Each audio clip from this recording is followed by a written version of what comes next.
J'ai vu la police charger des grévistes, je l'ai vu aussi charger des chômeurs. J'ai vu la richesse de certaines contrées et l'incroyable pauvreté de certaines autres. Et bien, durant toutes ces années, je n'ai jamais cessé de penser à l'Europe. Monsieur, lui, a passé une partie de sa vie dans une banque. À y penser aussi. Nous ne parlons forcément pas de la même Europe. Tout le monde parle de l'Europe.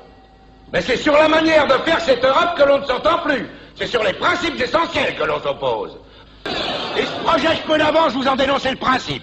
La constitution de trusts horizontaux et verticaux et de groupes de pression qui maintiendront sous leur contrôle non seulement les produits du travail, mais les travailleurs eux-mêmes. On ne vous demandera plus, messieurs, de soutenir un ministère, mais d'appuyer un gigantesque conseil d'administration.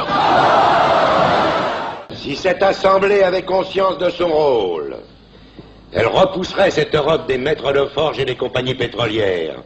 Cette Europe qui a l'étrange particularité de vouloir se situer au-delà des mers, c'est-à-dire partout, sauf en Europe.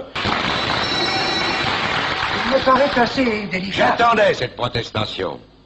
Et je ne suis pas surpris qu'elle vienne de vous. Je vous reproche simplement de vous être fait élire sur une liste de gauche et de ne soutenir à l'Assemblée que des projets d'inspiration patronale. Il y a des patrons de gauche. Je tiens à vous l'apprendre. Il y a aussi des poissons volants, mais qui ne constituent pas la majorité du genre. La politique, messieurs, devrait être une vocation. Je suis sûr qu'elle l'est pour certains d'entre vous, mais pour le plus grand nombre, elle est un métier. Un métier qui ne rapporte pas aussi vite que beaucoup le souhaiteraient et qui nécessite de grosses mises de fonds. Une campagne électorale coûte cher. Mais pour certaines grosses sociétés, c'est un placement amortissable en 4 ans.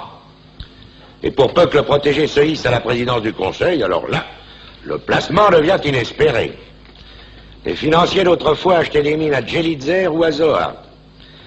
Eh bien, ceux d'aujourd'hui ont compris qu'il valait mieux régner à Matignon que dans l'Oubangui, et que de fabriquer un député coûtait moins cher que de dédommager un Rouennais.